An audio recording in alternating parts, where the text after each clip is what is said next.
Today I'm working on a John Deere 6310 Tiger flail mower. This mower is actually quite important as this one pretty much does the majority of all the grass cutting on all of our schools, and unfortunately it's down because of a hydraulic hose that bursted. It's important to get this fixed right away as the school's grass is, well, looking like a jungle and school is about to start in just a few short weeks. I'm going to go ahead by beginning to remove these 4 bolts that hold the hydraulic hose. Of course, I'm going to be using my Milwaukee impact tools. To remove the 4 bolts, I'm going to be using my 9/16 gear wrench socket and be able to zap these off with the Milwaukee impact. Of course, some of them were a little hard to reach, so I ended up grabbing some wrenches. Overall, not too bad, nothing too major, pretty straightforward for the most part. After that was finished, next was this little clamp that kind of holds all the, both of these hoses together so that they don't rub and move around too much as the mower is actually cutting. So we're going to go ahead and remove that and then pull the entire hose off. This one looks like it has been replaced before as it is a Parker and all the other hoses are Gates. So that tells me that this has at least once been repaired before. I remember when I was a younger tech, I used to look at these wrenches like, damn, I'm never going to use these sizes. But now working on the type of things that I actually work on, I use these wrenches like all the freaking time. I'm going to continue by putting one of the wrenches against the tire and then holding it with my leg. And then with my arm strength and my leg strength, I'm going to go ahead and loosen that hydraulic fitting because we also need to match up the fitting when we go and take the hose to get matched. This is what the fitting looks like. As you can tell, it pretty much ripped out of the fitting. So this could mean that either it wasn't crimped right or the hose actually failed and ended up ripping right at that fitting. So I'm going to go ahead and put the hose on the back of the truck and take it to Stotts Equipment in Montclair.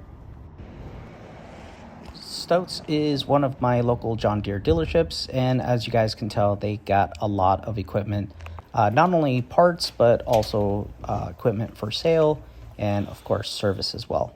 So I went into the parts department and walked up to the counter, talked to a gentleman there and told them my whole situation. Unfortunately, they weren't able to help me out. Not a huge deal because I still needed to pick up some parts and, of course, some high guard hydraulic oil. So then I headed out to Eberhard Equipment in Santa Ana. Eberhard Equipment specializes in Kubota, but I saw one of their signs that says, we make hydraulic hose and fittings. So I thought, well, who else better than these guys? So I went ahead and talked to a gentleman named Steve. Super great customer service. And guys, they got me in and out in about an hour.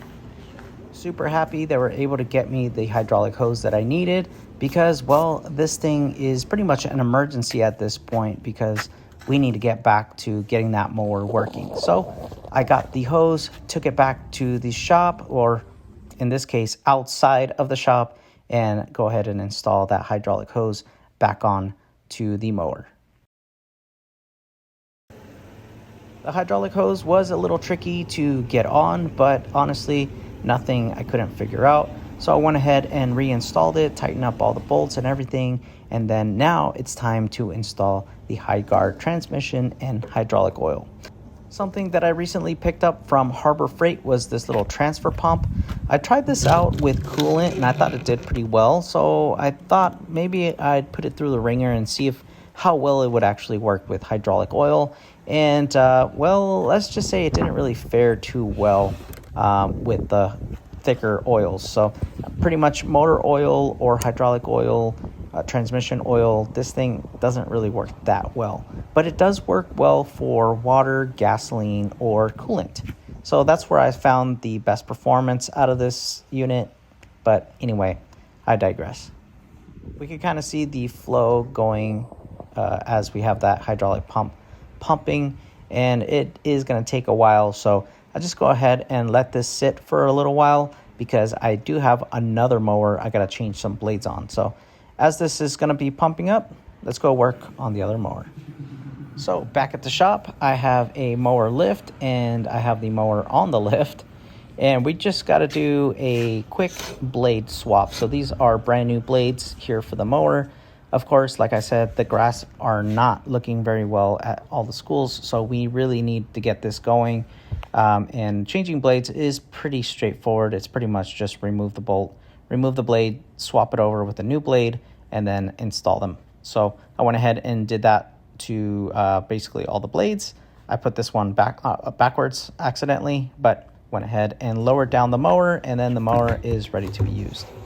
After that, I returned back to the flail mower to check on the hydraulic oil, and it looks like it took all of the 5 gallons of High Guard. Of course, it's going to take several more gallons. It's going to take about 30 gallons, so we're going to end up putting in a lot more oil. But I just wanted to see the performance of the pump, and honestly, it didn't really work that well.